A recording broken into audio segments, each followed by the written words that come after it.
السلام عليكم ورحمة الله تعالى وبركاته إن الحمد لله نحمده ونستعينه ونستغفره ونعوذ بالله من شرور أنفسنا ومن سيئات أعمالنا ما يهده الله فلا مضل له ومن يضلل فلا هادي له وأشهد أن لا إله إلا الله وحده لا شريك له وأشهد أن محمدا عبده ورسوله. Allah, productivité par lui, le vivant, l'absolu, celui qui subsiste par lui-même, Al-Qayyum. Celui qui existe sans début ni fin et qui ne dépend pas du temps. Et que la bénédiction, la paix et le salut de Dieu soient sur notre prophète Mohammed sallallahu alayhi wa sallam, et que la préservation de notre communauté soit assurée par Allah subhanahu wa ta'ala contre ceux dont le prophète sur lui a prié en notre faveur. Alors, chers frères et sœurs, aujourd'hui nous allons raconter l'histoire de Younous, comme prévu. L'histoire du prophète Younous qui est appelé dans les Écritures Jonas. Jonas ou Younous en arabe fut un prophète que Allah subhanahu wa ta'ala envoya au peuple de Ninive dans l'actuel Irak, à Babylone. Donc c'est dire que Babylone fut une terre qui a vraiment porté de grands hommes. Parce que même Ibrahim vint de Babylone, l'actuel Irak.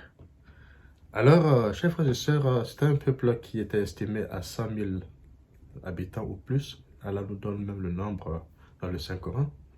Alors, Jonas, comme les autres prophètes, ses prédécesseurs, qui ne fut pas un prophète arabe, va alors appeler son peuple à croire à Allah subhanahu wa ta'ala.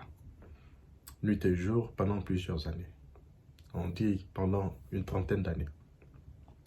Mais ceux-ci, n'est-ce pas, le tournèrent en dérision, se moquèrent de lui et lui dirent que nous n'allons croire en toi que si Allah envoie le châtiment dont tu nous menaces.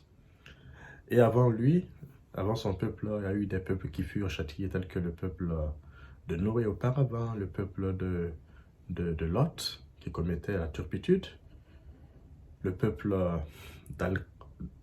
d'Al-Aïka, elle nous fait allusion à ce peuple dans le Saint-Coran, le peuple de Houd, le peuple de Salih, le peuple de Chouaïb. Alors, Jonas invita son peuple à croire en Allah subhanahu wa ta'ala, puisque son peuple était idolâtre, il adorait une idole. Voilà. Alors, cela est le péché le plus grave que Dieu ne pardonne pas. Quiconque meurt dans l'idolâtrie, dans l'associationnisme, sera rétribué de l'enfer. Ça, c'est Allah qui le dit dans le Saint-Coran. Alors, son peuple refusa de croire au point que Jonas s'irrita.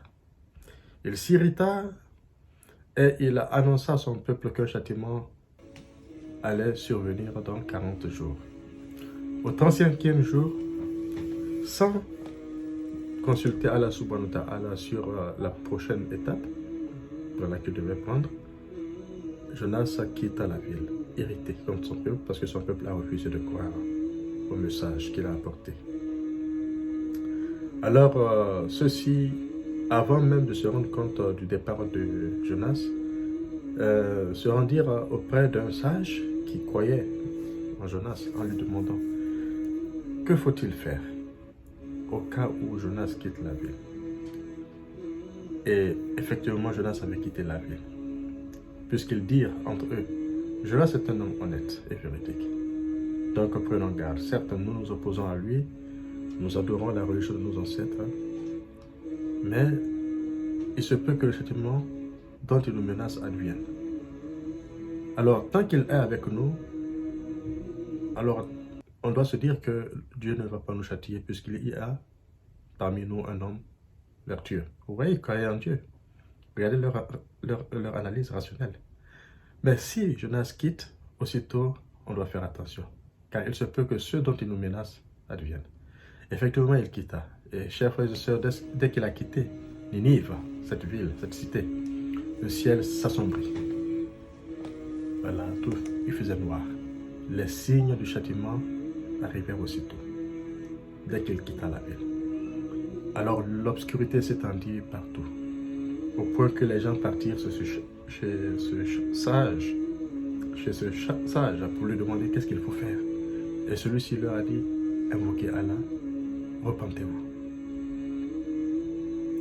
Invoquez Allah, repentez-vous. Aussitôt, ils sortirent, chers frères et sœurs, femmes, enfants, hommes, même les bêtes, les filles sortirent afin d'implorer le pardon de Dieu. Car le châtiment des autres cités n'était pas quelque chose de loin. L'histoire de ce châtiment n'était pas loin. Donc ils savaient qu'il y avait une forte possibilité que Dieu les extermine. Alors au moment où ils sortaient pour se repentir de leurs fautes, de leurs grands péchés, l'associationnisme, l'idolâtrie, Jonas aussi, il arriva, n'est-ce pas, quelque part, et il vit un bateau qui était sur le point de partir. Alors il embarqua le bateau et on le laissa rentrer parce qu'on le connaissait. Et d'ailleurs les gens voulurent faire montre de gentillesse à son égard pour l'homme honnête qu'il fut et aussi chercher des bénédictions. Voilà, Jonas. Et lorsqu'il monta dans le bateau, n'est-ce pas, commença à chavirer, puisqu'il y avait un vent impétueux qui fit bousculer le bateau. Et dès lors, je ne sais pas si c'était leur culture en ce temps, on tira au sort pour voir qui est responsable de cela, puisque le bateau était en train de trembler, était sur le point de chavirer, de basculer. Alors un tirage au sort fut tiré une fois, 2 fois, 3 fois, et le tirage au sort tomba sur Jonas, Yunus. Et ainsi lui-même se jeta dans l'eau. Et quand il s'est jeté dans l'eau, Dieu envoya une baleine qui ouvra grandement la gueule et avala notre prophète Yunus, alayhi salam. Et la baleine l'avala. Sur ordre d'Allah subhanahu wa ta'ala, Dieu révéla à la baleine de ne pas le tuer, de ne pas briser ses os. Et ce que respecta la baleine, car les créatures respectent Allah subhanahu wa ta'ala, obéissent à Dieu, plus que nous les êtres humains, qui avons eu, n'est-ce pas, la faculté de faire du bien et de faire du mal. Alors, chers frères et sœurs, Yunus resta dans le ventre de la baleine désemparé, anxieux, déprimé, pendant des jours. Ténèbres sur ténèbres. D'abord, il était dans le ventre de la baleine qui était obscur. Ensuite, sous les vagues. Ça, c'est encore une autre obscurité. Et imaginez-vous la nuit. Donc, 3 ténèbres. Au point que, dans le ventre, lorsqu'il prit conscience, il entendit des chuchotements. Et effectivement, c'était les prières des animaux qui se trouvaient dans la mer, les poissons. Car Allah subhanahu wa ta'ala dit qu'il a créé les créatures et chaque créature a appris sa façon de l'adorer. Donc il sut que ces gens, ces créatures, ces monstres de la mer, ces requins, ces baleines, ainsi de suite. Là, il y a des millions d'espèces dans la mer, des millions que nous ne connaissons absolument pas. Donc ceux-ci se mirent à adorer Allah subhanahu wa ta'ala. Jusqu'au ciel, les anges entendirent la prière de Yunus, car Dieu inspira Jonas, qui réalisa vraiment son erreur. Il réalisa. Donc il fit la prière que voici que Dieu lui inspira. Il n'y a de Dieu que toi, pureté à toi, j'ai été certes du nombre des injustes. La ilaha illa anta subhanaka inni kuntu minadh dhalimin. Prière dont le prophète lui a dit, quiconque fait cette prière, dans une difficulté, il sera délivré de cette difficulté sera dissipée, à coup sûr. Donc c'est la prière là que Dieu révéla à Yunus, il inspira cette prière, il lui inspira de faire cette prière. Alors les anges entendirent l'évocation dans le ventre de la baleine. Puis ils s'adressèrent à Allah subhanahu wa ta'ala. Nous entendons la voix, nous reconnaissons la voix d'un de tes serviteurs qui n'est pas sur la terre ferme.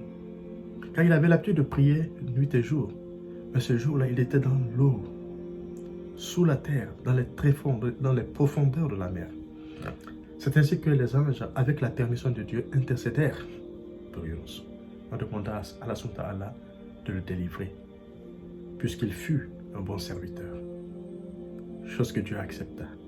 Car quand tu adores Allah subhanahu wa ta'ala dans tes moments d'aisance, Allah te libère dans les moments de difficulté. Et il fit la prière et Dieu ordonna à la baleine de le vomir sur la rive.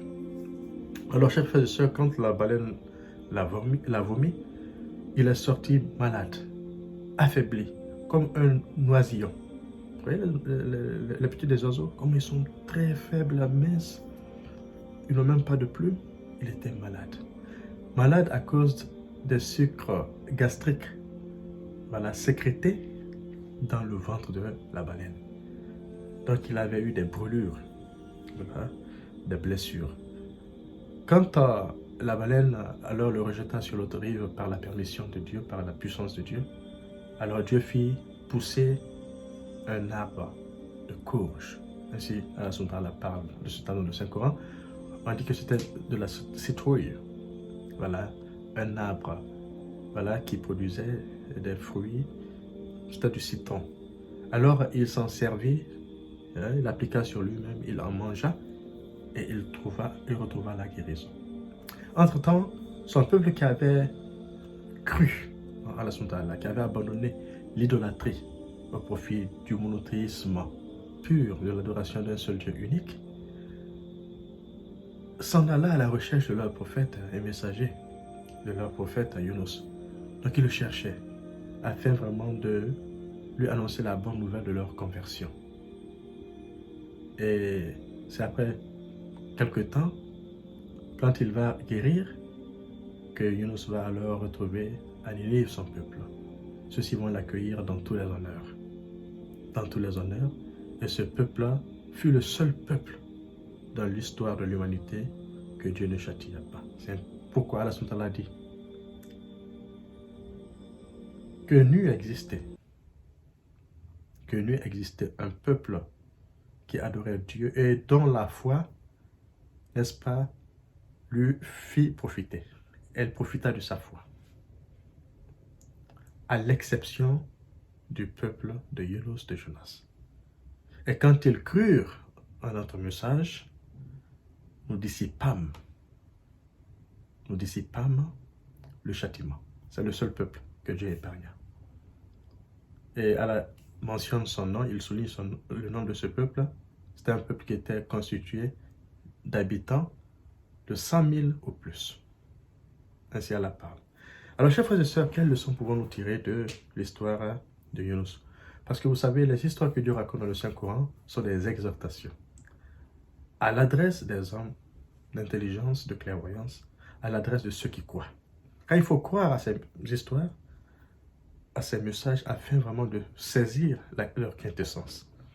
Donc la première leçon, parmi tant de leçons qu'on peut tirer, c'est de savoir, chers frères et sœurs, qu'il ne faille pas se décourager, désespérer lorsque nous faisons la dawa. Et quand je parle de dawa, ce n'est pas seulement la dawa au sens classique ou traditionnel du terme, c'est-à-dire l'appel à la religion de Dieu qui est un devoir de tout musulman, car Dieu dit dans le Saint-Coran, vous êtes la meilleure communauté qu'on ait fait surgir pour l'humanité, pour les hommes, car vous vous appelez mutuellement à faire le bien et vous vous interdisez mutuellement le mal. Donc c'est une très bonne chose. Mais la dawa, ce n'est pas forcément seulement parler de la subhanahu wa ta'ala, inviter les gens à l'islam, à travers le Coran, les hadiths. C'est pas seulement cela. Mais la dawa, c'est aussi le comportement que nous montrons aux autres. À travers notre comportement, on peut attirer les gens vers notre religion. Donc cela requiert des valeurs telles que la tolérance, telles que l'indulgence. Ne jugeons pas parce qu'on ne sait pas comment est-ce que chacun de nous finira dans ce monde. Il y a des gens qui commencent mal. Voilà, ils ne sont pas croyants, ils sont dénégateurs, mais il se peut que Dieu, par un effet de sa grâce, fasse de telle sorte qu'ils meurent sur les actions des gens du paradis. C'est-à-dire qu'il y a des gens qui vont commencer très bien et à la fin de leur vie, mécroire. Ils vont agir comme les gens de l'enfer et Dieu va les punir pour l'enfer. Donc, efforçons-nous. Faisons la promotion de la paix.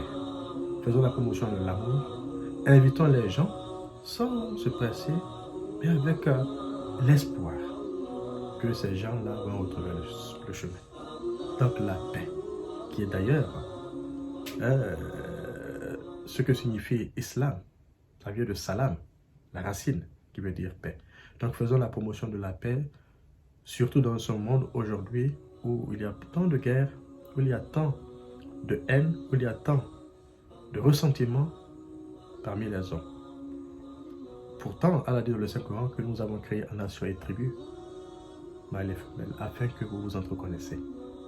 Afin que vous vous entreconnaissiez. Donc c'est très important. Ça, c'est le premier conseil. Deuxièmement, chers frères et sœurs, c'est de savoir que lorsqu'on adore Allah subhanahu wa ta'ala en période d'aisance, comme le fit Yunus, Allah ne nous oublie pas. Allah est le plus reconnaissant, Allah est très reconnaissant. C'est pourquoi Dieu dit que s'il n'avait pas été de ceux qui adoraient Allah subhanahu wa ta'ala, il serait resté dans le ventre de la baleine jusqu'au jour où l'on sera ressuscité. C'est-à-dire qu'il allait mourir, son corps allait rester dans le ventre de la baleine, qui certainement allait mourir aussi. Donc lui, il allait être ressuscité dans cette situation, dans cette circonstance. C'est parce qu'il fut un homme d'Allah, un élu de Dieu, un adorateur. Il avait beaucoup adoré Dieu, nuit et jour. Il faisait les prières nocturnes. C'est pourquoi Dieu le délivra, n'est-ce pas, de sa peur, de sa crainte et de cette épreuve. Donc, adorons Dieu, chers frères et sœurs, constamment, avec sincérité, afin que Dieu, dans nos moments de détresse, d'angoisse, de frayeur, que Dieu nous vienne en aide. Ça, c'est un conseil assez important. Donc, que je me suggère et que je vous suggère également. Donc, l'histoire de Yunus, c'est cette histoire que Dieu nous raconte dans le Saint-Coran. Alors, chers frères et sœurs, beaucoup de leçons peuvent être tirées. Réfléchissons seulement sur cette histoire.